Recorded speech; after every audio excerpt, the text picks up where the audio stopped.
नमस्कार दोस्तों, स्वागत है आपके अपने यूट्यूब चैनल अपनी कोचिंग पे। जैसा कि आप जानते हैं, आज है 12 सितंबर और 12 सितंबर 2023 के फर्स्ट शिफ्ट का एग्ज़ाम समाप्त हो चुका है SSC का। अभी हम इसके एनालिसिस के बारे में बात करने हैं। लगभग हमने है वो सारे क्वेश्चन की बात हमने इस वीडियो में की है। इसके बाद हम सेकंड शिफ्ट और थर्ड शिफ्ट का एग्ज़ाम एनालिसिस भी करेंगे, वो भी आप वीडियो ज़रूर देखिएगा। तो बात करते हैं आज के पहले क्वेश्चन की। तो क्वेश्चन है आज का कि बिरसा मुंडा अंतर्राष्ट्रीय हॉकी स्टेडियम है वो कहाँ पर स्थित है। तो यह है भारत के उड़ीसा राज्य में स्थित है। और बात करें इसके बारे में तो उरकेला उड़ीसा में नवनिर्मित स्टेडियम में 20,011 दर्शक बैठ सकते हैं और यह भारत का सबसे बड़े हॉकी स्टेडियम में से एक है। और विश्व में है वो बैठक के कैपेसिटी के हिसाब से वो 4 नंबर पे ये स्टेडियम है। सबसे बड़ा स्टेडियम वो लाहौर में है और 4 नंबर पे, और भारत का सबसे बड़ा है और विश्व में 4 नंबर पे है। और भारत में कैपेसिटी के हिसाब से सबसे बड़ा ये हॉकी स्टेडियम में। अगला क्वेश्चन पूछा गया था कि 36वें राष्ट्रीय खेल की मेज़बानी है वो किस राज्य में हुई थी। तो उसकी मेज़बानी है वो गुजरात राज्य ने की थी। और उसके बारे में बात करें कंप्लीट, तो 36वें राष्ट्रीय खेलों की मेज़बानी गुजरात ने की थी। यह 2022 में पहली बार था जब गुजरात ने राष्ट्रीय खेलों की मेज़बानी की थी। खेल है वो 19 सितंबर से 12 अक्टूबर 2022 तक आयोजित किए गए थे। खेल वो 6 शहरों में आयोजित किए गए थे: अहमदाबाद, गांधीनगर, सूरत, वडोदरा, राजकोट, भावनगर। और इसके अलावा नई दिल्ली ने वो ट्रैक साइकिलिंग इवेंट की भी मेज़बानी की थी। तो 36 राष्ट्रीय खेल की ट्रैक साइकिल की मेज़बानी है वो किसने की थी? वो दिल्ली ने की थी। अगला क्वेश्चन है कि मौलिक कर्तव्य है वो किस देश के संविधान से लिए गए हैं। इस क्वेश्चन की हमने पता नहीं SSC में कितनी बार बात कर ली है। तो यह मौलिक कर्तव्य है वो रूस के संविधान से लिए गए हैं। आपको पता होगा हमने बहुत बार बात की है। तो मौलिक कर्तव्य है वो स्वर्ण सिंह समिति की सिफारिश पर है वो 42वें संविधान संशोधन 1976 द्वारा मौलिक कर्तव्यों को संविधान के भाग 4 में शामिल किया गया, भाग 4A में शामिल किया गया था। मौलिक कर्तव्यों को वो अनुच्छेद 51K में तहत रखा गया है। इन कर्तव्यों का पालन करना हर नागरिक का दायित्व है, लेकिन वह इन कर्तव्यों का पालन करने के लिए बाध्य नहीं है। वर्तमान में अनुच्छेद 51K के तहत 11 मौलिक कर्तव्य हैं। 10 को 42 सुधार संशोधन के माध्यम से जोड़ा गया था, जबकि 11वें मौलिक कर्तव्य को 2002 में 86वें सुधार संशोधन के माध्यम से जोड़ा गया था, जो कि शिक्षा का अधिकार था। 6 से 14 वर्ष के बच्चे हैं उनको अनिवार्य शिक्षा का अधिकार था। तो ये मौलिक कर्तव्य के बारे में बात की है। अगला क्वेश्चन है कि बाल्टी नृत्य है वो किस राज्य या केंद्र शासित प्रदेश से संबंधित है। तो इसका संबंध है वो लद्दाख से संबंधित है। और बात करें इसके बारे में तो बाल्टी नृत्य है वो जम्मू और कश्मीर के केंद्र शासित प्रदेश से संबंधित है। यह वसंत के मौसम में विशेष रूप से ईद और रमज़ान के अवसर पर मनाया जाता है। और जम्मू और कश्मीर के अन्य लोक नृत्यों में रऊफ नृत्य भी शामिल है, जो कि बहुत ही फेमस लोक नृत्य है लद्दाख का। बात करें अगले क्वेश्चन की, तो अगला क्वेश्चन है कि स्वदेशी आंदोलन एक्टिविटी जो आंध्र प्रदेश में थी उसे और किस नाम से जानते थे। तो स्वदेशी आंदोलन एक्टिविटी को है वो आंध्र प्रदेश में वो वंदे मातरम आंदोलन के नाम से भी जानते थे। बात करें इसके बारे में तो यह आंदोलन कब हुआ था। तो यह आंदोलन 1905 में भारत के वायसराय लॉर्ड कर्जन द्वारा बंगाल के विभाजन के साथ शुरू हुआ था और 1911 तक यह चला था। इसका उद्देश्य ब्रिटिश साम्राज्य को हटाना और भारतीयों की आर्थिक स्थिति को सुधार करना था। अगला क्वेश्चन पूछा गया था कि एनाबेला एंजेला किससे संबंधित है। तो यह बात करें इसके बारे में तो एनाबेला एक साइनोबैक्टीरिया है। इसे अक्सर नीले हरे शैवाल के रूप में भी जाना जाता है। तो साइनोबैक्टीरिया का दूसरा नाम क्या है? नीले हरे शैवाल। और ये पोषक तत्वों से भरपूर पानी में एनाबेला कन्या शैवालीय फूल बना सकती है। तो ये क्या है? साइनोबैक्टीरिया है। तो ये किस घराने साइनोबैक्टीरिया से है ये पूछा गया था कि क्या है। ऑप्शन में दिया हुआ था साइनोबैक्टीरिया। अगला क्वेश्चन है कि ऊंट का मेला है वो राजस्थान के किस शहर में लगता है। तो ऊंट का मेला राजस्थान के अजमेर जिले के पुष्कर शहर में ये लगता है। और बात करें इसके बारे में तो यह मेला हर साल नवंबर में आयोजित किया जाता है और दुनिया का सबसे बड़ा ऊंट मेला है। मेला 7 दिनों तक चलता है और इसमें लगभग 20,000 ऊँट और सैकड़ों ऊँट मालिक शामिल होते हैं। पुष्कर एक छोटा शहर है जिसमें कई मंदिर हैं, इसमें से एक भगवान ब्रह्मा को समर्पित है। यह हिंदुओं के 5 तीर्थ स्थलों में से एक है। मेला है वो कार्तिक के हिंदू पंचांग के महीने में शुरू होता है और कार्तिक पूर्णिमा पर समाप्त होता है, और यहाँ पर 52 घाट भी शामिल है। अगला क्वेश्चन है कि समुद्री डकैती विरोधी अधिनियम 2022 क्या है। तो इसके बारे में बात करें तो इसका उद्देश्य है खुले समुद्र में डकैती के दमन से संबंधित कानून है। बात करें इसके बारे में क्या प्रावधान है 2022 के अधिनियम के अनुसार, यह भारत का एक स्वदेशी अधिनियम है।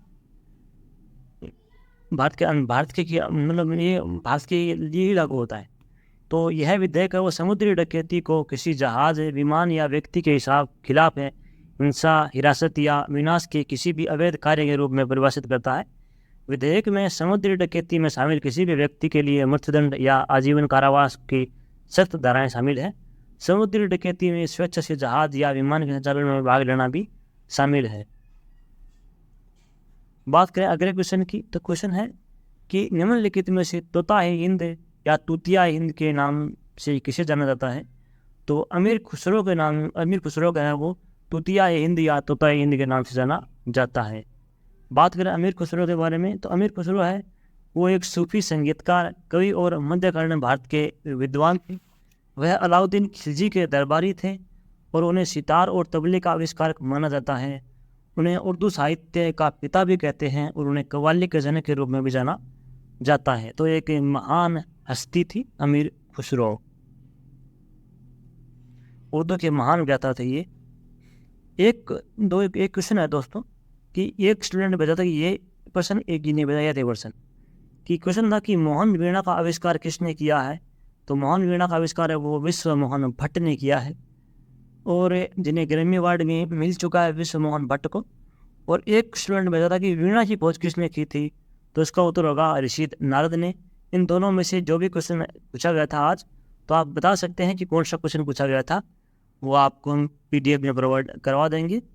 और बात करें इसके बारे में और वीणा के बारे में, तो प्राचीन ग्रंथों में वो नारद को तानपुर या वीणा का आविष्कारक का श्रेय दिया जाता है, जो एक स्ट्रिंग वाद्य यंत्र है, इसे बाद में वीणा के नाम से जाना जाता है। हालांकि यह कोई चीज़ प्रमाण नहीं है कि नारद जी ने किया था, लेकिन ग्रंथों में यही लिखा हुआ है कि सबसे पहले नारद ने इसका उपयोग किया था। अगला क्वेश्चन पूछा गया था कि ताजमहल का डिज़ाइन है वो किसने तैयार किया था। तो ताजमहल का डिज़ाइन है वो उस्ताद अहमद लाहौरी ने किया था। ताजमहल है वो उत्तर प्रदेश के आगरा ज़िले में है, और यह शाहजहाँ ने अपनी बेगम मुमताज़ की याद में बनाया था। उनकी मृत्यु है वो 14वें बच्चे को पैदा करते हुए प्रसव पीड़ा के दौरान हो गई थी। 30 घंटे लगातार प्रसव पीड़ा के दौरान उनकी मृत्यु हो गई थी। उनकी याद में है वो शाहजहाँ ने वो ताजमहल बनाया था मुमताज़ की याद में। अगला क्वेश्चन है कि मिडनाइट चिल्ड्रन किसकी आत्मकथा है। तो यह आत्मकथा है महान लेखक सलमान रुश्दी की, और यह उपन्यास है वो 1981 में प्रकाशित हुआ था। मिडनाइट चिल्ड्रन है वो स्वतंत्रता के बाद की घटनाओं पर आधारित है, क्योंकि इसमें सलमान रुश्दी है, इनका जन्म है वो 15 अगस्त 1947 को 12 बजे दोपहर को हुआ था।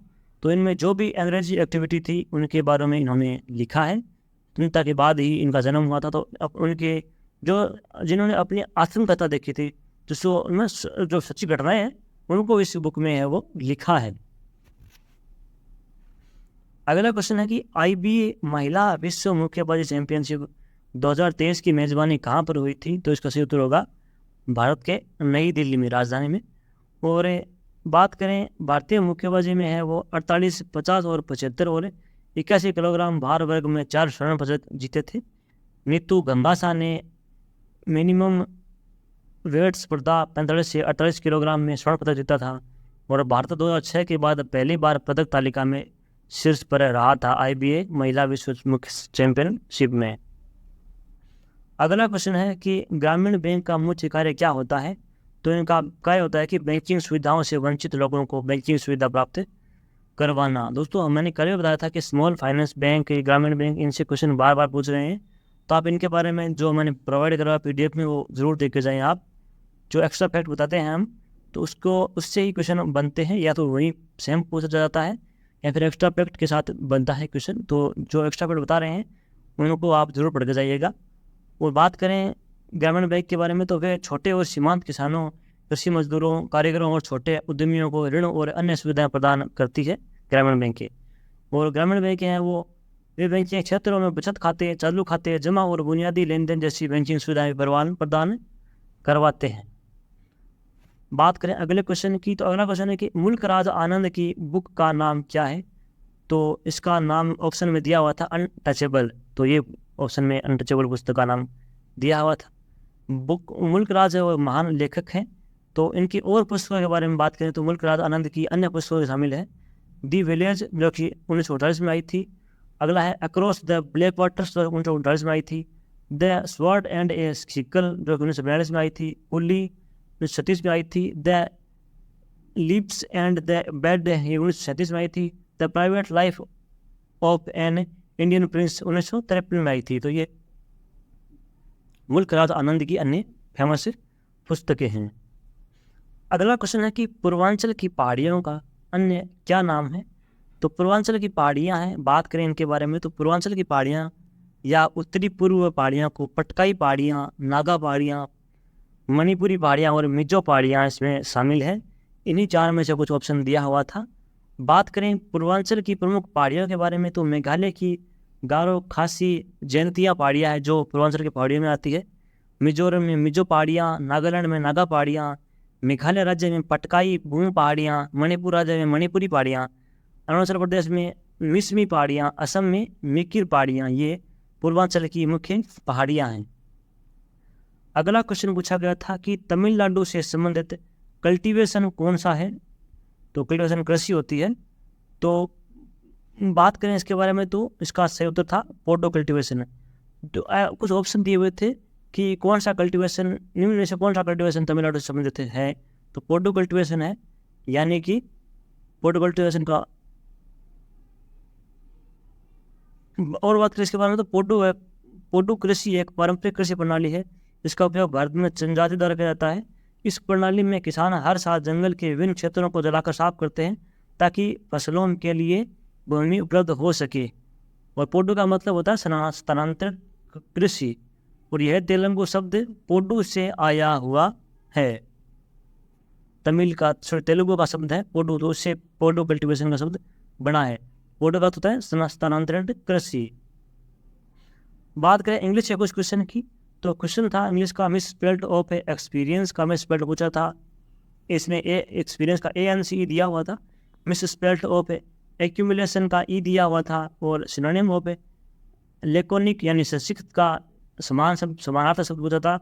तो इसका सही उत्तर संक्षिप्त होता है शॉर्ट यानी छोटा, कर्ट, पिथी, कॉन्साइज, ये संक्षिप्त यानी कि ये शब्द होते हैं समानार्थक लेकोनिक के। बात करें अगले क्वेश्चन की एंटोनिम ऑफ डेंस। डेंस का होता है घनत्व या घना, या ऐसा कहते हैं डेंसिटी यानी घनत्व है। तो डेंस होता है घना है, ठीक का मतलब होता है पतला। एंटोनिम होगा इसका विलोम शब्द। अगला क्वेश्चन पूछा गया था इंग्लिश में कि item of cattle in the air. तो कैटल इन द एयर का होता है plant that have very little chance to happening. बात करते हैं आज के सेकंड शिफ्ट के क्वेश्चन के बारे में। तो पहला क्वेश्चन पूछा गया था आज कि भारत रक्षा अधिनियम किस वर्ष पारित हुआ था? तो यह पारित हुआ था 1915 में। और इसके बारे में कंप्लीट बात करें तो इस अधिनियम को भारत रक्षा विनिमय अधिनियम के रूप में भी जाना जाता है। यह एक आपातकालीन आपराधिक कानून था जिसे भारत के गवर्नर जनरल ने प्रथम विश्व युद्ध के दौरान और बाद में राष्ट्रवादी और क्रांतिकारी गतिविधियों को सीमित करने के लिए पारित किया था। इसके अलावा यह अधिनियम ब्रिटिश भारत की सरकार को विशेष अधिकार प्रदान करता था ताकि वे पंजाब में क्रांतिकारी और जर्मन प्रेरित खतरों से निपट सके। आज का अगला क्वेश्चन पूछा गया था कि अदिश राशियाँ कौन सी होती हैं? तो अदिश राशियाँ द्रव्यमान, आयतन, घनत्व, समय, ये अदिश राशियाँ होती है। और बात करें इनके बारे में तो अदिश राशियाँ वे भौतिक राशियाँ होती है जिनमें केवल परिमाण होता है और कोई दिशा नहीं होती है। तो अदिश राशियों के उदाहरणों में शामिल हैं जैसे दूरी, द्रव्यमान, तापमान, ऊर्जा, कार्य, घनत्व, दाब, आवर्ती, विशेष ऊष्मा। तो इसमें है इनमें वो केवल परिमाण होता है, कोई दिशा नहीं होती है इनमें। तो अदिश राशियों को उचित इकाई के एक एकल संख्या द्वारा निर्दिष्ट किया जा सकता है। अगला क्वेश्चन पूछा गया था कि भारत के पहले प्रधानमंत्री कौन थे। तो पहले प्रधानमंत्री है वो पंडित जवाहरलाल नेहरू थे। वो इनका कार्यकाल है वो प्रधानमंत्री कार्यकाल में सबसे लंबा कार्यकाल है। ये 3 बार है वो प्रधानमंत्री बने थे भारत के। बात करें इनके कार्यकाल के बारे में, तो जब से देश आज़ाद हुआ था 15 अगस्त 1947, तब से लेकर 27 मई 1964 तक इन्होंने कार्यकाल इनका था। और इनका कार्यकाल था वो 16 साल और 286 दिन तक की सबसे लंबा कार्यकाल था इनका। आपसे एक क्वेश्चन पूछ सकते हैं कि सबसे लंबा कार्यकाल किसका था। तो पंडित जवाहरलाल नेहरू का था। अगला क्वेश्चन पूछा गया था कि 2009 में ऑस्कर अवार्ड है वो किस गायक को दिया गया था। तो ऑस्कर अवार्ड है वो AR रहमान को दिया गया था। स्लम डॉग मिलीनियर मूवी के सॉन्ग के लिए दिया गया था इन्हें। और बात करें भारत के अन्य ऑस्कर विजेताओं सूचियों में, तो भानु अथैया ने 1982 में दिया गया था। उन्होंने गांधी जी की ड्रेस डिज़ाइन की थी, तो उनके लिए है वो उन्हें डिज़ाइन ऑस्कर अवार्ड दिया गया था। वो कोई फिल्म थी एक स्लम डॉग, तो कोई सी मूवी थी, उसमें गांधी जी के वो पोशाक डिज़ाइन की थी, उसे दिया गया था। सत्यजीत रे को दिया गया था 1992 में। रसूल पुक्कुट्टी को 2009 में दिया था। गुजा को 2009 में दिया गया। कार्तिकी गोजाविल्स और Guneet Moga the elephant whispers को 2023 में दिया गया था। ये एनिमेटेड मूवी थी एक। और RRR नाटू नाटू सॉन्ग को 2023 में दिया था ऑस्कर अवार्ड। कुल मिलाकर भारत को अब तक है वो 2 ऑस्कर अवार्ड है विभिन्न कैटेगरी में मिल चुके हैं। कुछ की हमने बात कर ली है। अगला क्वेश्चन पूछा गया था कि विंग्स ऑफ फायर पुस्तक के लेखक कौन है। तो ये एक क्वेश्चन है वो रिपीटेड है। ये क्वेश्चन इससे पहले है वो इस बार है वो 2 शिफ्टों में पूछ लिया गया है। एक दिन तो लगातार दूसरी और तीसरी शिफ्ट में पूछा गया था। ये 8 तारीख को शायद 8 तारीख को पूछा गया था। रिपीटेड था ये सेकंड और थर्ड शिफ्ट में दोनों में। तो विंग्स ऑफ फायर पुस्तक है APJ अब्दुल कलाम की। बात करें इसके बारे में, तो डॉक्टर अब्दुल कलाम और अरुण तिवारी ने इस पर सहयोग किया था। तो ये इनकी खुद की आत्मकथा है। और सहायक लेखक तो वो थे अरुण तिवारी थे। और इसको वो हिंदी, अंग्रेजी, बांग्ला, बंगाली, तेलुगु, तमिल, कन्नड़, मलयालम, ओडिया, मराठी और गुजराती, इन 13 भाषाओं में से इनकी आत्मकथा का अनुवाद और लेखन किया गया था। प्रमुख भारतीय भाषाओं के बाहर विभिन्न अनुवादकों द्वारा विंग्स ऑफ फायर का चीनी जिसे जीपेक द्वारा हुई शीर्षक दिया गया था। और फ्रेंच में भी अनुवाद किया गया था। तो इसका बहुत भाषाओं में अनुवाद किया जा चुका है। अगला क्वेश्चन है कि रिवोल्यूशन 2020 पुस्तक के लेखक कौन है। तो महान लेखक आज के समय की चेतन भगत, इन्होंने रिवोल्यूशन 2020 लिखा था। 2011 में ये पुस्तक लिखी थी इन्होंने। और इस पुस्तक के बारे में है वो इस पुस्तक में क्या है, तो पुस्तक वो प्यार, भ्रष्टाचार, महत्वाकांक्षी किशोरों, कोचिंग संस्थाओं द्वारा उम्मीदवारों के शोषण, आत्मबोध और प्यार के बलिदान के बारे में है इस पुस्तक में। और बात करें चेतन भगत जी कुछ फेमस बुक के बारे में, वैसे तो बहुत बुक हैं लेकिन कुछ फेमस बुक के बारे में बात करें तो 5 पॉइंट समवन 2004 में आई थी। The 3 mistakes of my life 8, 2 states नो में क्रांति 2020 जो कि प्यार, भ्रष्टाचार, महत्वाकांक्षा 2011 में आई थी।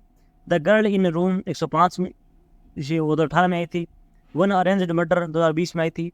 400 दिन 2021 में आई थी। ये कुछ लोकप्रिय किताबें हैं चेतन भगत की। अगला क्वेश्चन था कि राष्ट्रीय बहुआयामी गरीबी सूचकांक में कौन सा राज्य है वो 4th स्थान पर है।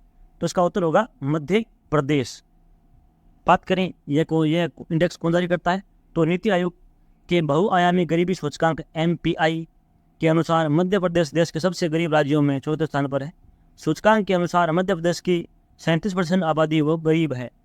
बात करें सबसे गरीब आबादी की, तो सबसे गरीब राज्यों में बिहार है वो 52% है। बाद में झारखंड 42% पर है। उत्तर प्रदेश 38% पर है। उसके बाद मध्य प्रदेश है। सब आपसे ये प्रश्न पूछ सकते हैं सबसे गरीब राज्य कौन सा है, तो वो है बिहार। बात करें अगले क्वेश्चन की, और सबसे अमीर राज्य की बात करें तो वो है केरल। केरल है वो सबसे अमीर राज्य है, वो गरीब है वो बिहार है। अगला क्वेश्चन पूछा गया था कि राष्ट्रीय खेल दिवस किस दिन मनाया जाता है, तो यह 29 अगस्त को राष्ट्रीय खेल दिवस से मनाया जाता है। बात करें ये क्यों मनाया जाता है, तो यह दिन हॉकी के दिग्गज खिलाड़ी मेजर ध्यानचंद के जन्मदिन के रूप में मनाया जाता है। भारत सरकार ने है वो 2012 में उनके जन्म दिवस को राष्ट्रीय खेल दिवस के रूप में मनाने का निर्णय लिया है।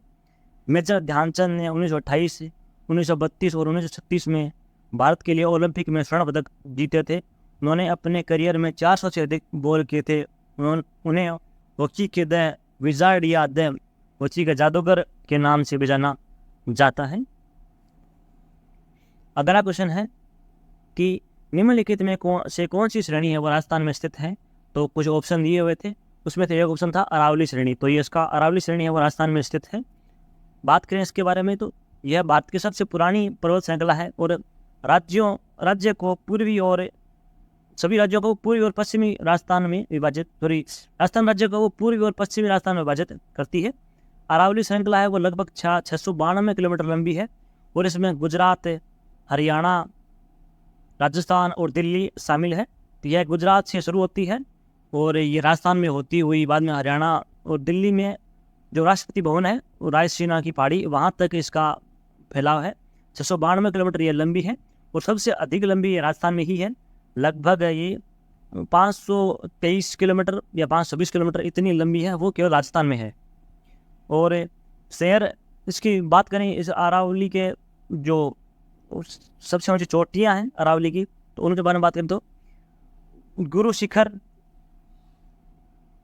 शेर है वो सबसे ऊंची है, क्योंकि इससे पहले गुरु शिखर है और बाद में शेर है, बाद में जरगा है, बाद में रघुनाथगढ़ है। ये शेर 2 नंबर पे है, इससे पहले गुरु शिखर है। या गुरु शिखर अरावली का नहीं है, ये शेर, जरगा, रघुनाथगढ़ ये चोटियां हैं। ये 2 नंबर पे, ये 3 नंबर पे, ये 4 नंबर पे। और इससे पहले एक मैं लिखना भूल गया मैं, तो वो थी गुरु शिखर, तो वो भी क्या है सिरोही में ही है। तो राजस्थान के सिरोही में 2 चोटियां हैं, शेर और गुरु शिखर। बाद में उदयपुर में है जरगा, बाद में शिखर में है रघुनाथगढ़। ये 1000 मीटर से ऊंची पर्वत चोटियां हैं। अगला क्वेश्चन है कि संघ और राज्य शक्ति किस अनुसूची में है, तो यह है 7वीं अनुसूची में है। बात करें अनुसूचियों की तो भारत में है जो संविधान लिखा गया था तो उस समय 8 अनुसूची थी और वर्तमान भारत में है वो 8 को बढ़ाकर 12 अनुसूचियाँ हो गई हैं। बात करें अनुसूची की तो अनुसूची में पहली अनुसूची है उसमें देश और 28 राज्यों का उल्लेख है। दूसरी अनुसूची में है वो वेतन भत्ते और पेंशन के बारे में है उल्लेख है। तीसरी अनुसूची में है वो शपथ संबंधित उल्लेख है। चौथी में राज्यसभा की सीटों का उल्लेख है। 5वीं अनुसूची में है वो अनुसूचित जाति और जनजाति क्षेत्रों के प्रशासन का उल्लेख है।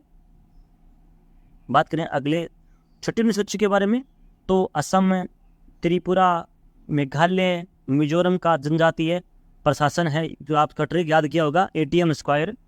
और इसके बाद है 7वीं अनुसूची, तो उसमें केंद्र और राज्यों के बीच शक्ति का बंटवारा है वो 7वीं अनुसूची में है। तो ये आपसे पूछा गया था, आपसे हो सकता है दोबारा पूछे कि कौन सी अनुसूची है वो संबंधित है। तो अनुसूची के बारे में हमने कंप्लीट बात कर ली है। इसमें बात जो 8वीं अनुसूची है उसमें 22 भाषाओं का उल्लेख है। तो इसके अलावा बात करें जो नई अनुसूची जोड़ी गई थी 9वीं, 10वीं, 11वीं, 12वीं, उनके बारे में बात करें तो भूमि सुधार संबंधित अनुसूची है ये 9वीं है। वो दर बदल संबंधित प्रावधान है ये 10वीं अनुसूची में है। और पंचायतों का प्रावधान बाद में नगर निकाय का प्रावधान ये 11वीं और 12वीं अनुसूची में संबंधित है। तो आपसे यहाँ से दोबारा प्रश्न पूछ सकते हैं। तो आप इसको अगर आपको ये समझ में नहीं आया धीरे पढ़ाने के कारण तो आप PDF डाउनलोड करके इसको दोबारा पढ़ सकते हैं। बात करें अगले क्वेश्चन की तो अगला क्वेश्चन था कि विंटर रेन है वो किस राज्य में होती है। तो विंटर रेन है वो भारत के उत्तरी पूर्वी राज्य में होती है, उत्तरी पश्चिमी राज्य में होती है। और ये मुख्यतः जम्मू कश्मीर और हिमाचल प्रदेश में सर्वाधिक होती है। बात करें इसके अलावा कौन से राज्य में होती है तो पंजाब, हरियाणा, हिमाचल, उत्तराखंड, पश्चिमी उत्तर प्रदेश में भी सर्दी के मौसम में थोड़ी सी बारिश होती है। यह बारिश है वो गेहूं उत्पादन के लिए सबसे अच्छी मानी जाती है, जिसे मावट की वर्षा भी कहते हैं। यह वर्षा है वो सर्दी के महीने यानी कि नवंबर, दिसंबर, जनवरी यहाँ पे यह वर्षा होती है। अगला क्वेश्चन है कि FIFA अंडर 17 महिला विश्व कप 2022 में कितनी टीमों ने भाग लिया था? तो 16 टीमों ने वो फीफा अंडर 17 महिला विश्व कप में भाग लिया था और उसकी मेज़बानी है जो भारत ने की थी। और उसके बारे में कंप्लीट बात करी तो भारत ने वो मेज़बान देश होने के कारण टूर्नामेंट के लिए क्वालिफाई भी किया था और भारतीय टीम ग्रुप ए में भी थी, जिसमें अमेरिका, मोरक्को और ब्राज़ील भी शामिल थे। स्पेन ने कोलंबिया को 1-0 से हराकर फीफा अंडर 17 महिला विश्व कप का खिताब जीता था। तो आपसे ये पूछ सकते हैं कि इसमें विजेता टीम कौन थी? तो आपसे पूछ लिया गया है पहले, तो दोबारा पूछ सकते हैं आपसे कि फीफा अंडर 17 विश्व कप में विजेता टीम कौन सी थी? तो वो थी वो स्पेन टीम थी। उप विजेता कोलंबिया थी। इसका आयोजन कहाँ हुआ था? तो भारत में हुआ था। और कितने टीमों ने भाग लिया था? 16 टीमों ने भाग लिया था। ये आपसे प्रश्न, 4 प्रश्न है वो पूछ लिए गए हैं। एक क्वेश्चन था कि 2009 में पद्मश्री और 2016 में पद्म भूषण है पुरस्कार है वो किस महान व्यक्ति को मिला है? तो यह उदित नारायण को यह पुरस्कार मिला है। उसके अलावा बात करें तो अमिताभ बच्चन को 1984 में पद्मश्री और 2001 में पद्म भूषण से सम्मानित किया जा चुका है। शाहरुख खान को 2005 में पद्मश्री से और 2009 में पद्म भूषण से सम्मानित किया गया था। विश्वनाथ आनंद को 2007 में पद्म विभूषण से सम्मानित किया गया था। वे पद्म विभूषण पुरस्कार प्राप्त करने वाले पहले भारतीय खिलाड़ी थे। और उस्ताद बिस्मिल्लाह खान, पंडित भीमसेन जोशी और सत्यजीत रे 3 लोग हैं जिन्हें सभी 4 पद्म पुरस्कार और भारत रत्न से सम्मानित किया जा चुका है। सभी पुरस्कार इन्हें मिल चुके हैं। ये इन्हें इन व्यक्तियों का वो सभी 4 पद्म पुरस्कार और भारत रत्न से भी सम्मानित किया जा चुका है। इन्हें कोई सा पुरस्कार नहीं है जो नहीं मिला इनको। अगला क्वेश्चन है कि प्रधानमंत्री स्ट्रीट वेंडर्स आत्मनिर्भर निधि से कौन सी योजना संबंधित है? तो ऐसा कुछ क्वेश्चन था। तो ये संबंधित है स्वर्ण निधि योजना से। बात करें इस योजना के बारे में, क्या है तो योजना? तो ये पीएम स्वर्ण निधि योजना के तहत है वो रेहड़ी पटरी वालों के लिए एक विशेष माइक्रो क्रेडिट सुविधा प्रदान की जाती है। इसके तहत लाभार्थी को 50,000 रुपये तक का लोन मिल सकता है। सबसे पहले इस योजना के तहत किसी को भी 10,000 रुपये का लोन मिलेगा, जिसे चुकाने के बाद दूसरी बार उस और कर्ज लिया जा सकता है। अगला क्वेश्चन है कि असम में बोडो जनजाति के द्वारा कौन सा त्यौहार मनाया जाता है? तो बैसागु त्यौहार है वो बोडो जनजाति के द्वारा मनाया जाता है। और इसके अलावा है वो बैसागु के अलावा बोडो जनजाति बाथो पूजा भी करती है। और इस त्यौहार के दौरान है वो भक्त एक देवता को प्रणाम करते हैं। बोडो लोग है वो गाय की पूजा से शुरुआत करते हैं इस त्यौहार की और फिर अपने माता पिता और बड़ों को प्रणाम करते हैं। बात करें अगले क्वेश्चन की, तो 1931 से पहले तिरंगे का रंग कौन सा था? तो ऑप्शन में दिया हुआ था लाल और हरा। तो ये आपका उत्तर हो जाएगा। इसके अलावा बात करें तो भारत के झंडे के बारे में, जो अभी तिरंगा है वो कौन कौन सा रंग पहले बन चुका है? तो भारत का जो तिरंगा है वो पहले ऐसा था, उसके बाद ऐसा हो गया, बाद में ऐसा ऐसा ऐसा फिर ऐसा। तो 1906 में है वो ऐसा था, 7 में ये था कुछ, और 1917 में ये था, 1921 में चरखा था और ये 3 रंग थे, 1931 में वो 3 रंग तो ये थे और एक चरखा था, 1947 में है वो ये हुआ था रंग लास्ट मंथ में जाके। और इसके बारे में कंप्लीट बात करें तो 1931 से पहले है वो भारत के राष्ट्रीय ध्वज में 2 रंग लाल और हरा रंग थे। 1931 में राष्ट्रीय कांग्रेस की कराची में बैठक में तिरंगे को भारत के राष्ट्रीय ध्वज के रूप में अपनाया गया था। लाल रंग को कैसा रंग में बदल दिया गया और रंगों का क्रम बदल दिया गया था। तो आप समझ सकते हैं ये जो है वो रंग उल्टा कर दिया था। ये लाल रंग है, उसको इसके बारे में बात करें हम, लाल रंग को उल्टा कर दिया था, कैसे रंग बना दिया गया था और इसको बदल दिया गया यहाँ पे, इसको यहाँ पे कर दिया गया था। और इसके अलावा बात करें तो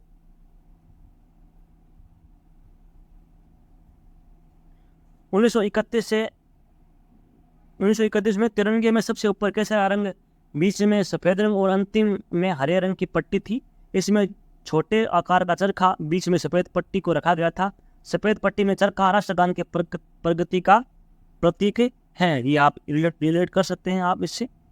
और 1931 से पहले भारत का पहला राष्ट्रीय ध्वज है वो 7 अगस्त 1906 को कलकत्ता, जो कि कोलकाता है, के पारसी बागान ग्रीन पार्क में फहराया गया था। इस तिरंगे में ऊपर हरे, बीच में पीले और नीचे लाल रंग की क्षैतिज पट्टियाँ थी। ये आप समझ सकते हैं, ये इसके बारे में बात कर रहे हैं हम लोग।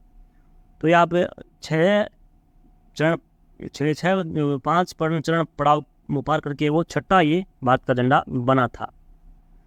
अगला क्वेश्चन पूछा गया था, इंग्लिश से कुछ पूछा गया था कि item of beat around the bush, तो इसका होगा to talk about lots of unimportant things because you want to avoid taking about what is really important. तो इसका उत्तर होगा बहुत सारी महत्वपूर्ण चीज़ों के बारे में बात करना, क्योंकि आप उन चीज़ों के बारे में बात करने से बचना चाहते हैं जो कि वास्तव में महत्वपूर्ण है। तो जो मुद्दे की बात है उसको मुख्य रूप से बात ये, जो मुद्दे की बात है उसको टालना और अन्य किसी बात में घुस जाना।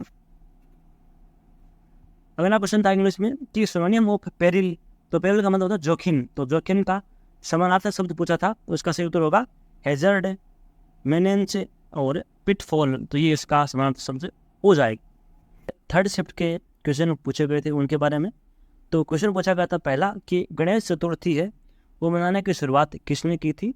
तो गणेश चतुर्थी मनाने की शुरुआत है वो शिवाजी महाराज के बाल्यकाल में उनकी माँ जीजाबाई ने की थी। और इसके अलावा बात करें तो गणेश चतुर्थी का उत्सव है वो सातवाहन, राष्ट्रकूट और चालुक्य वंश के शासनकाल से चला आ रहा है।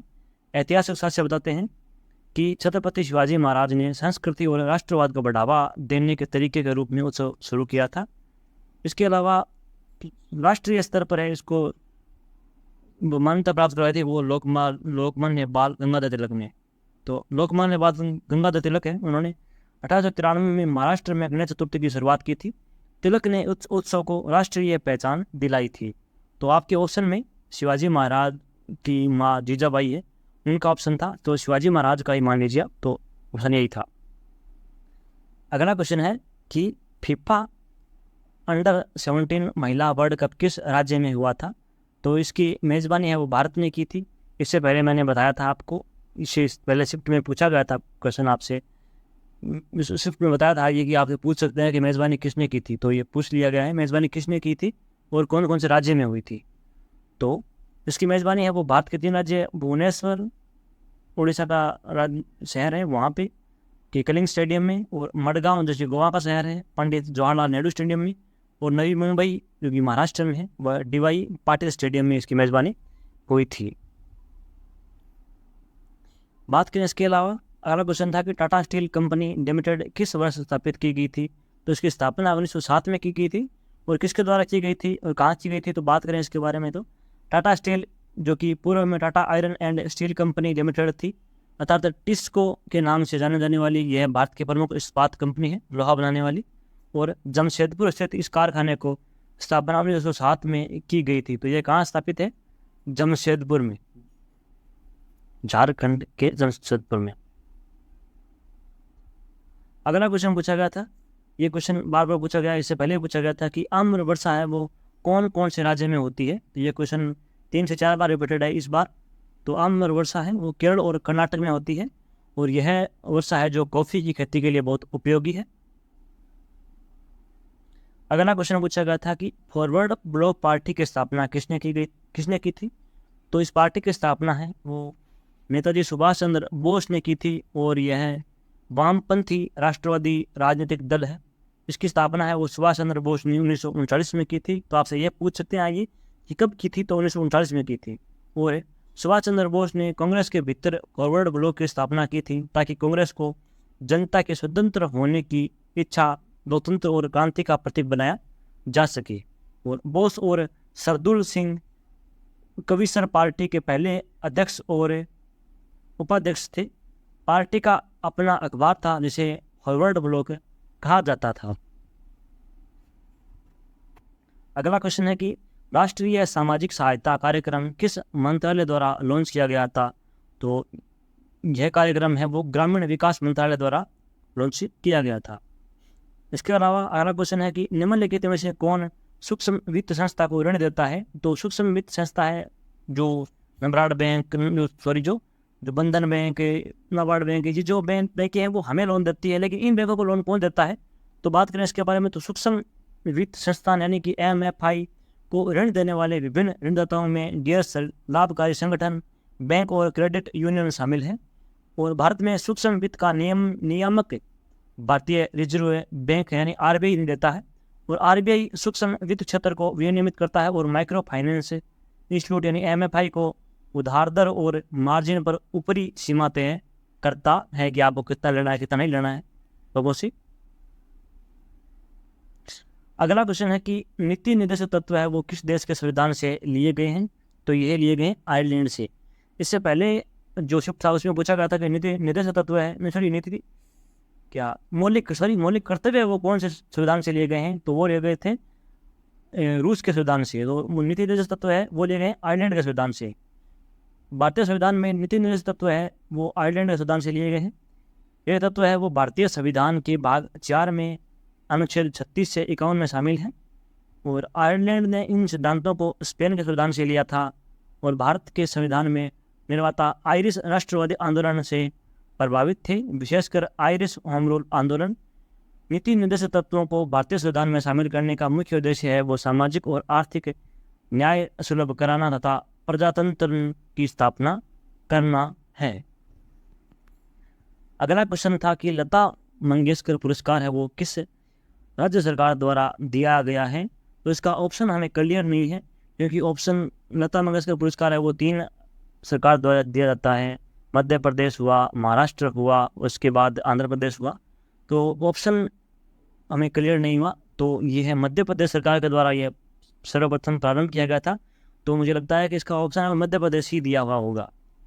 इसके अलावा बात करें इसकी पुरस्कार के, तो लता मंगेशकर पुरस्कार है वो मध्य प्रदेश सरकार के संस्कृति विभाग द्वारा प्रतिवर्ष दिया जाता है। और यह पुरस्कार 1884 में स्थापित किया गया था। और इस पुरस्कार को संगीत के क्षेत्र में उत्कृष्टता को बढ़ावा देने के लिए दिया जाता है। और भारत में कई राज्य सरकार लता मंगेशकर के नाम से पुरस्कार प्रदान करती है। इनमें महाराष्ट्र सरकार द्वारा 1992 में दिया जाने वाला लता मंगेशकर पुरस्कार और आंध्र प्रदेश सरकार द्वारा दिया जाने वाला पुरस्कार भी शामिल है। तो इसकी स्थापना किसने की थी, तो मध्य प्रदेश सरकार ने की थी। अगला क्वेश्चन है कि 37वें राष्ट्रीय खेल का शुभंकर क्या है, क्योंकि ये आगे अभी 9 दिसंबर से आयोजित होने वाले हैं, जो कि गोवा में आयोजित होंगे। 37वें राष्ट्रीय खेल है वो भारत के गोवा राज्य में आयोजित होंगे। तो इसका शुभंकर है। मोगा का मतलब होता है प्यार। ये मोगा शब्द है वो कोंकणी भाषा का एक शब्द है जिसका अर्थ होता है प्यार। और यह शुभंकर है वो भारतीय बाइसन का प्रतिनिधित्व करता है और गोवा की विशिष्ट पहचान का प्रतिनिधित्व भी करता है। अगला क्वेश्चन पूछा गया था कि गुलाबो सपेरा का संबंध है वो किस नृत्य से संबंधित है, तो इनका संबंध है वो कालबेलिया नृत्य से है। ये क्वेश्चन कल भी पूछा गया था, आज भी पूछा है और इससे पहले ये पूछ लिया गया है 3-4 शिफ्ट में। तो गुलाबो सपेरा का संबंध है वो कालबेलिया नृत्य से है। और गुलाबो सपेरा का संबंध कौन से राज्य से है, तो कालबेलिया नृत्य और गुलाबो सपेरा का संबंध है वो राजस्थान से है। कल ये पूछा गया था कि कालबेलिया नृत्य का संबंध है वो कौन से राज्य से है, तो राजस्थान से था। और 2016 में है वो पद्मश्री अवार्ड भी गुलाबो सपेरा का मिला था। 2010 में है वो कालबेलिया नृत्य को वो नृत्य की वो जैसे विशेष नृत्य की वो श्रेणी में रखा गया था इसे। अगला क्वेश्चन है कि गृह प्रवेश योजना किस राज्य सरकार द्वारा चलाई गई थी, तो यह योजना है वो मध्य प्रदेश सरकार द्वारा चलाई गई थी। अगला क्वेश्चन है कि भारत और श्रीलंका के बीच में कौन सा जलडमरू मध्य स्थित है, तो पाक जलडमरू मध्य है वो भारत और श्रीलंका के बीच में स्थित है। पाक जलडमरू नहीं, पाक जल संधि। तो आपको इसमें कन्फ्यूजन नहीं होना है, क्योंकि पाक का नाम देते ही लोग कन्फ्यूज होते हैं, जैसे भारत और पाकिस्तान के बीच में है। लेकिन इसे कन्फ्यूज करने के लिए ही सवाल बनाया गया है, बच्चों को कन्फ्यूज करते हैं इससे। तो पाक जल संधि है वो भारत और श्रीलंका के बीच में स्थित है। अगला क्वेश्चन है कि छोटी आंत में कौन सी ऐसी बीमारी है जो उल्टी दस्त सर दर्द होता है जिससे, तो इसका सही उत्तर था कि जठ आंत्र शोध बीमारी होती है, उससे छोटी आंत में उल्टी दस्त शुरू हो जाते हैं। और यह आमतौर पर पेट में बैक्टीरिया या वायरल संक्रमण के कारण होती है और यह सभी उम्र के लोगों को प्रभावित कर सकती है, लेकिन छोटे बच्चों में यह समस्या ज़्यादा होती है। वैसे उल्टी दस्त है वो अन्य कारणों से भी होते हैं, लेकिन ये भी एक कारण है।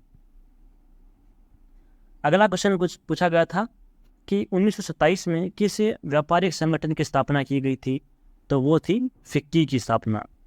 और बात करें इसके बारे में फुल फॉर्म की फिक्की की, तो federation of Indian chambers of commerce and industries, तो इसका फुल फॉर्म में होता है फिक्की का। इसके बारे में और बात करें तो भारतीय व्यवसायी श्री JD बिरला और पुरुषोत्तम दास ठाकुरदास ने महात्मा गांधी की सिफारिश पर 1927 में फिक्की की स्थापना की थी और यह भारत का सबसे बड़ा और सबसे पुराना शीर्ष व्यापारिक संगठन है। फिक्की एक गैर सरकारी गैर लाभकारी संगठन है। तो ये आपसे पूछ सकते हैं। अगला क्वेश्चन पूछा गया था कि पोष ये होना था, षटकोण वाला होगा से। पोष संक्रांति उत्सव किस राज्य में मनाया जाता है? तो यह पश्चिम बंगाल में मनाया जाता है। संक्रांति को अलग अलग राज्यों में अलग अलग नाम से जानते हैं। बात करें अलग अलग राज्यों में अलग अलग नाम जाने तो पोंगल जो संक्रांति होती है उसी दिन 14 जनवरी को ये मनाते हैं। तो पोंगल वहाँ मनाते हैं, तमिलनाडु में इसे कहते हैं।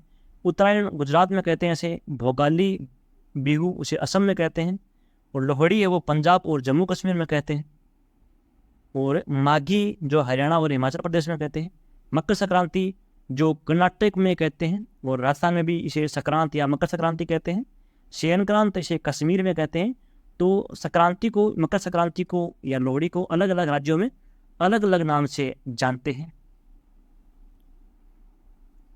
अगला क्वेश्चन है कि ट्रेन टू पाकिस्तान पुस्तक है वो किसके द्वारा लिखा गया है? तो यह खुशवंत सिंह के द्वारा लिखा गया ये उपन्यास है और यह उपन्यास 1956 में प्रकाशित हुआ था और यह 1947 में भारत के विभाजन की त्रासदी को दर्शाता है। और यह एक काल्पनिक सीमावर्ती गांव मन्नो मांजरा की आंखों के माध्यम से भारत के विभाजन को बताता है। ट्रेन टू पाकिस्तान उपन्यास पर 1988 में एक फिल्म भी बन चुकी है। अगला क्वेश्चन था कि ताजमहल का निर्माण वो किसने करवाया था? तो ताजमहल का निर्माण वो शाहजहां ने अपनी बेगम मुमताज की याद में करवाया था। ये क्वेश्चन सेकंड शिफ्ट में पूछा गया था आज के। अगला क्वेश्चन पूछा गया था कि अनटचेबल पुस्तक के लेखक हैं कौन है? तो यह इसके लेखक है मुल्क राज आनंद। ये एक प्रश्न भी रिपीटेड है आज का, ये आज के फर्स्ट शिफ्ट में पूछा गया था प्रश्न। बात करें अनटचेबल मुल्क राज के बारे में तो ये पुस्तक है 1935 में प्रकाशित हुई थी जो कि मुल्क राज आनंद की प्रथम पुस्तक थी। और पुस्तक की प्रेरणा है जो आनंद की चाची का अनुभव था जिसे एक मुस्लिम महिला के साथ भोजन करने के बाद उसके परिवार द्वारा निर्वासित माना गया था। और आनंद उनका जीवन काल था 1905 से 1904 को R.K. नारायण, अहमद अली और राजा राव के साथ इंडो इंग्लियन उपन्यास के अग्रदूतों में से के लिए माना जाता है। इसे इन्हें पद्म भूषण अवार्ड भी मिल चुका है। अगला क्वेश्चन पूछा गया था कि 2022 तक लोकसभा की अधिकतम कितनी सीटें हैं? तो लोकसभा में है वो 552 सदस्य हो सकते हैं। लेकिन इसके बारे में और बात करें तो लोकसभा में अधिकतम 552 सदस्य हो सकते हैं। वर्तमान में 543 सीटें ही हैं और लोकसभा सदन भवन नई दिल्ली में मिलता है। तो इसका सदन संसद है वो कहाँ है? तो नई दिल्ली में है। 1950 में लोकसभा की अधिकतम सीटें वो 500 सदस्य थे और 1952 और 2020 के बीच है वो एंग्लो इंडियन समुदाय के 2 अतिरिक्त सदस्यों को भी भारत सरकार द्वारा नामित किया गया था। और लोकसभा के वर्तमान अध्यक्ष ओम बिड़ला हैं। अगला क्वेश्चन है कि मनिका बत्रा का संबंध है वो किस खेल से है? तो उनका संबंध है वो टेबल टेनिस से है। बात करें उनकी अचीवमेंट के बारे में तो मई 2023 तक ITTF में विश्व में 39वें नंबर पर ये खिलाड़ी हैं। और बत्रा ने है वो 2011 में चिली ओपन में अंडर 21 वर्ग में रजत पदक जीता था। उन्होंने 2015 कॉमनवेल्थ टेबल टेनिस चैंपियनशिप में 3 पदक जीते थे। उन्होंने 2016 दक्षिण एशियाई खेलों में 3 स्वर्ण पदक जीते थे। बत्रा ने 2018 के राष्ट्रमंडल खेलों में महिला 1 किलो वर्ग में गोल्ड मेडल जीता था और 2019 एशियाई खेलों में मिश्रित युगल में पदक जीता था।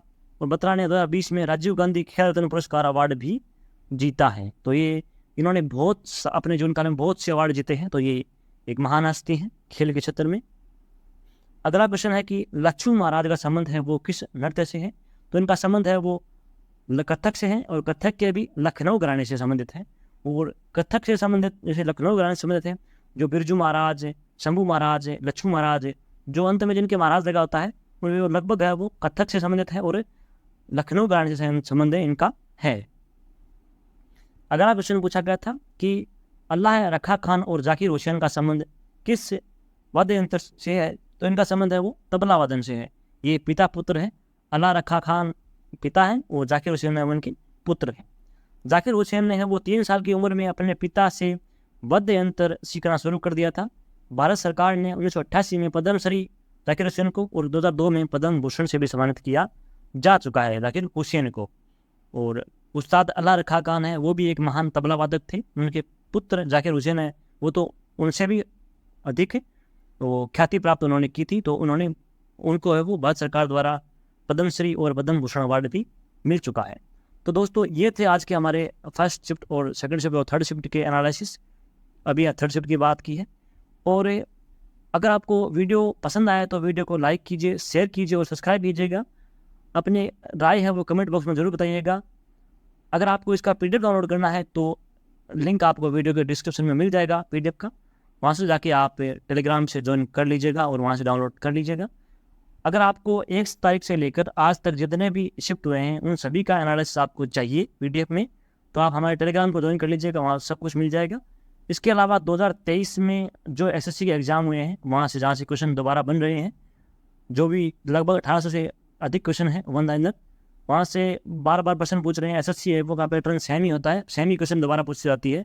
प्रीवियस क्वेश्चन अगर आपने पढ़े हैं तो आपके लगभग सारे क्वेश्चन क्लियर हो जाएंगे। अगर आपको ये 2-3 PDF प्रोवाइड करवा रहा हूँ मैं, अगर उन PDF में से आपने अगर ध्यान से ईमानदारी से पढ़ा है तो आपके लगभग 25 में से 20% तो ऐसे ही क्लियर हो जाएंगे। आपको एक्स्ट्रा पढ़ने की कोई ज़रूरत ही नहीं है। तो वन लाइनर पढ़ते हुए को ज़्यादा टाइम भी नहीं लगता है, आपका रिविजन भी हो जाएगा अगर आपने पढ़ा है। तो वो PDF है वो आपके लिए बहुत लाभकारी होगी। वो PDF को जरूर आप एक बार विजिट कीजिए चैनल पे और PDF जरूर पढ़िएगा। उस PDF के है वो बहुत से लोग हैं वो पेड भी देते हैं, जैसे 100 रुपये लेता है, 200 रुपये लेता है, वो पेड कोर्स बहुत से लोग देते हैं क्योंकि मेहनत बहुत लगती है उस PDF को बनाने में, बहुत समय लगता है उस PDF बनाने में। लेकिन मैंने है आपको फ्री ऑफ कॉस्ट प्रोवाइड करवा रखी है और उसको है ज़्यादा मैंने इतना डीप में नहीं समझाया है, केवल रिविजन के लिए आपको वो वन लाइनर बनाया है ताकि आपको हो सके, क्योंकि SSC है जो वन लाइनर ही पूछती है और बहु प्रश्न पूछती है जो पिछले क्वेश्चन पूछे गए थे। इसीलिए आप वो PDF एक बार मेरे कहने पर जरूर पढ़ के जाइएगा। दोस्तों ऐसे ही हमारे चैनल पर सपोर्ट बनाए रखिएगा। धन्यवाद दोस्तों।